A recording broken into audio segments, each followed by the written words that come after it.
Jawa balls. Welcome to War TV, and here I am, it's Jawa Balls. I'm trying out some new stuff, and here I am at the Gamers Gambit in Saddlebrook, New Jersey. You just saw Justin Zimmerman go on through. These guys are one of our sponsors over at War TV. Here's a battle report coming up for you by Jawa Balls. Alright, well, this is the introduction part of our video. This was my opponent here. His name was John. And I did a little video shooting our two armies that will be facing off. This is my Blood Angels army, 2,000 points, and it is basically just a conversion of my 5th Ed army into 6th Ed. Right there I just showed you a shot of my Lamenter's Sanguinary Priest on a bike. So this army has a biker squad, 8 bikes strong, a sergeant with a fist, and 2 plasma guns. I love the biker squad with the priest. It makes them way tough. Assault squad, my standard 10-man assault squad times 2. Each one has a sanguinary priest with a power sword. Obviously, I have Mephiston here. My Mephiston is made from a Vlad von Karstein model. I've got 10 scouts in my list. On this day, I was playing them all as snipers. So over for the Tau side, I have a Forge World Tau suit commander, and I've got some Pathfinders here for you. I love the Pathfinders, they make me happy. I've got a small squad of 6 Fire Warriors just because I have to. Then I've got 3 broadside suits. The Pathfinders have a Devilfish. So the whole point of my army is I needed some good firepower to back up some strong assault. And that's where the Tau come in. The Pathfinders lay down some marker lights and the broadsides back them up. Over here we have the Ultramarine force I was facing. He had 2 Vindicators and an auto cannon Predator with heavy both their side sponsons. Vindicators are nasty, and as you'll see, they do some damage. And here's something I've never even faced before. Flyers. These are the first flyers I've faced. And these 2 Marine flyers can be devastating, as I found out. He had a las cannon Dreadnought. He had 2 tactical squads there. A squad of 5 snipers. He had a librarian and a commander with a storm shield and power sword. 5 Stern Guard veterans. He had 5 Terminators with storm shields and thunderhammers. You know, a standard Space Marine force. Nothing overpowering. He has some objectives there too. This player, John, was a younger guy, a newer player, and he didn't really come up with a list decked out to play against a competitive list. However, I admit that my own list was not all that competitive. So as we move to the table now, we're getting ready to start rolling dice. And I gotta say, the Gamers Gambit had a really nice setup. They had a nice only 1 table set up for open play, but it was a good one with some nice. I gotta admit that the flocking on these modular gaming tables is important, or else the models slide all over the place. So John and I opened up the book and we figured out what we wanted to play for the game. We just randomly rolled the dice. We ended up getting a 6, which was the Relic. Basically, it was fight for the objective in the middle. We had to claim the relic and hold it. The winner was the guy who had it at the end of the game. And to hold the relic, you had to have a model in base to base with it. And at the end of the moving phase, he then had the relic. And then if he died, the model or the relic dropped. And our deployment was that one that has the no man's land from long corner to long corner. So that's been pretty much the deployment. Every game I played so far is 6th edition. As you can see, it goes from corner to corner here. And I gotta say that John set the deployment up, and I believe he erred because we only had a 12-inch no man's land, and I believe that is supposed. Okay, so we have a pretty good terrain set up here. Lots of pretty terrain. I like the table too. So the first thing we have to decide who's going to go first. So the mission, we've got the relic placed right in the center of the table, and so basically we have to take and hold the relic, and whoever holds it at the end of the game wins, more or less. And should be an interesting game. So let's see who's going to go first. Oh no, I won. What are you going to do? I'm going to go first. He's going to pick a side and go first. So it is his turn, and I'll come back in a few minutes. Interesting. I have never played a game with an actual bastion before. And here we have a dilapidated bastion kind of thing. Oh, that was my phone going off. That's my wife's ringtone. And we have an actual bastion over here on the very end of the table. Should be pretty cool. All right. That little building over there is impassable. I'm liking the camera in here; it's working. All right, and we got Mr. Statue in the center. I'm a little worried about those flyers. I don't know how to deal with them. I guess luck. I have to just assault them with Mephiston and hope I roll a 6, right? Because I need a 6 to hit those in the assault. Can I even assault them? I don't know if you can assault a flyer unless you are a flying creature or something. Oh, well, Mephiston flies. Interesting. I guess we have to look up the rules for flyers. I don't know how to play against them. This would be a good game. More to come. Okay, so here's deployment. We'll do the Ultramarine scum first. He infiltrated some snipers into this set of trees. This is mysterious woods. We'll figure out how mysterious when somebody decides to go in there. He's got his Vindic. He's got everything's clustered over here. He's got the Aegis defense line. He's got some tacticals in there with a dreadnought. He's got his Vindicator. There's a auto pred back there. Stern guard up on top. Another tactical back there, and a Vindicator right there. I put my Pathfinders here in the middle of the conflict. I have the Tower of Death right here. I've got my broadsides on top and snipers inside that tower. And I got an assault squad here waiting to move out. My little, these are the snipers that are inside. I got my little fire warriors hiding and just waiting to jump in that transport. Over here I got my bikes. And then I've got Mephiston, some scouts, and an assault squad all right here. And here's how the table looks on the big side. Okay, so now I guess it's time to start the game. And I'm going to try and seize the initiative. Ready for this, brother? Yep. Here it comes. The symbols are all 6s on my dice. Okay. Just so you know. All right.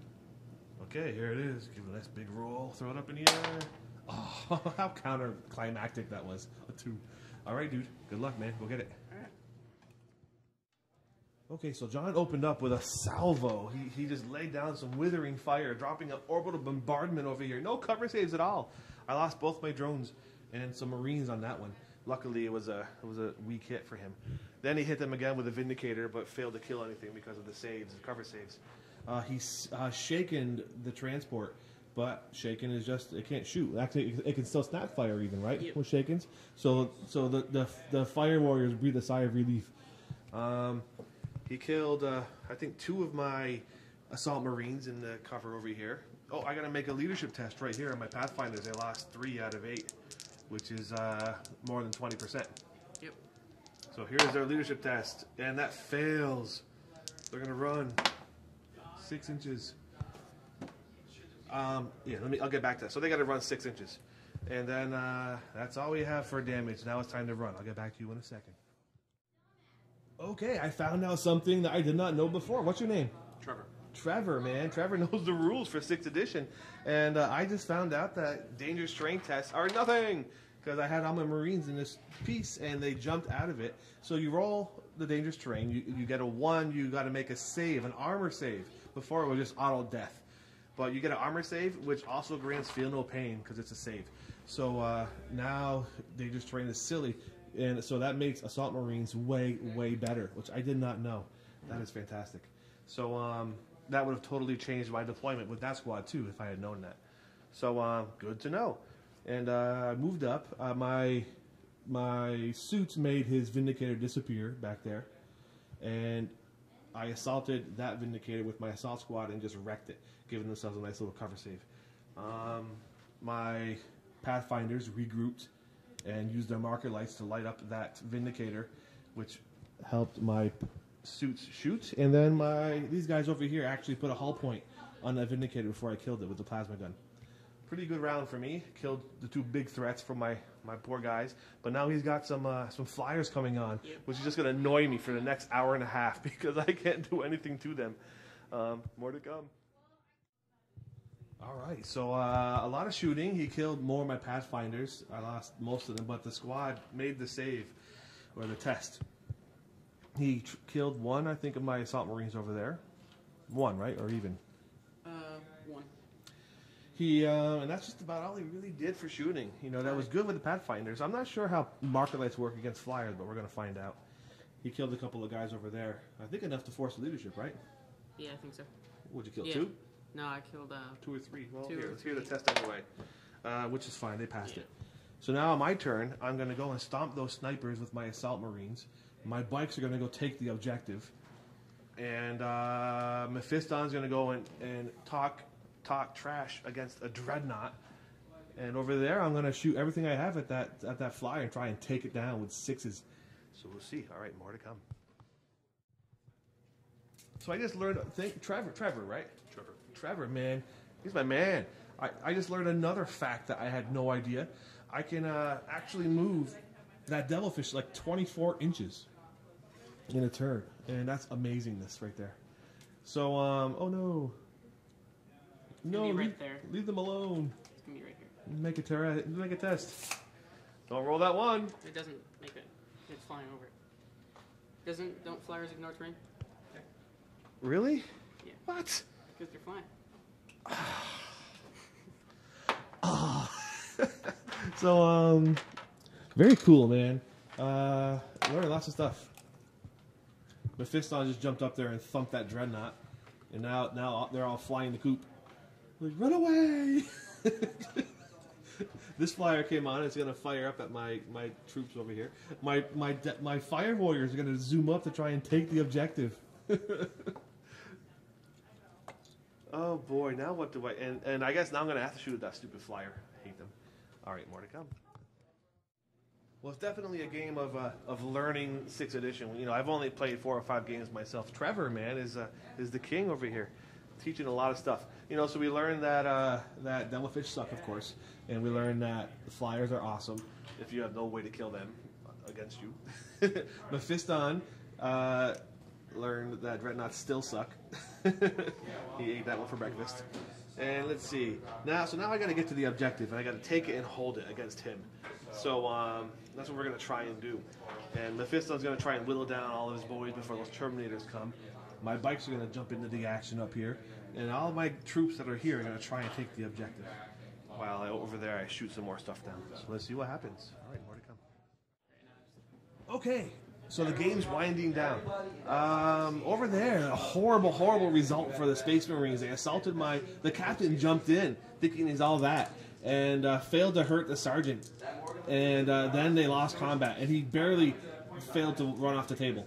He's there. And then over here, Mephiston killed a few more Marines. And the Terminators came out last turn. Now it's my turn. So on my turn, I'm going to run away with my Fire Warriors. They have the objective. And I'm going to cover their retreat with my remaining forces. My plan is to get over here and give it to the snipers, who are then going to go to ground in the terrain and take a 2+ the rest of the game with the objective on them. So that's the plan. And kill that flyer. Where's the other one? There's one right here. I got to kill that one. And that has a hull point on it, right? Oh no, this one does. This one flew off the board. Oh, so that one's right here. It's got no hull. I'm gonna kill that one. Kill that one. Okay, more to come. All right, so that wraps the game up.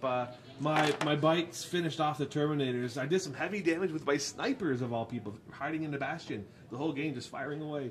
Took down the Terminators, then the scouts, then my bikes finished them off. Mephiston took care of those tacticals. My railguns took out a flyer, hitting it with a 6 and killing it. Pretty much locking the game up, because then my fire warriors were able to keep the objective and you couldn't do anything about it. So that was the game. Really, you could have forced a draw by killing the fire warriors on that turn. But that one lucky shot with the railgun stopped that from happening. So really the game was not mine until just that one dice roll. And that ended it. So it was really a close game. And that wraps it up. Trevor, a great help over here. We found some other interesting things, like if you explode a vehicle multiple times, that's multiple explosions. So so if there's a whole bunch of dudes in range, that's a lot of dice rolling. Something to think about. And that's it. That's going to wrap up this game here at Gamers Gambit. All right. More to come.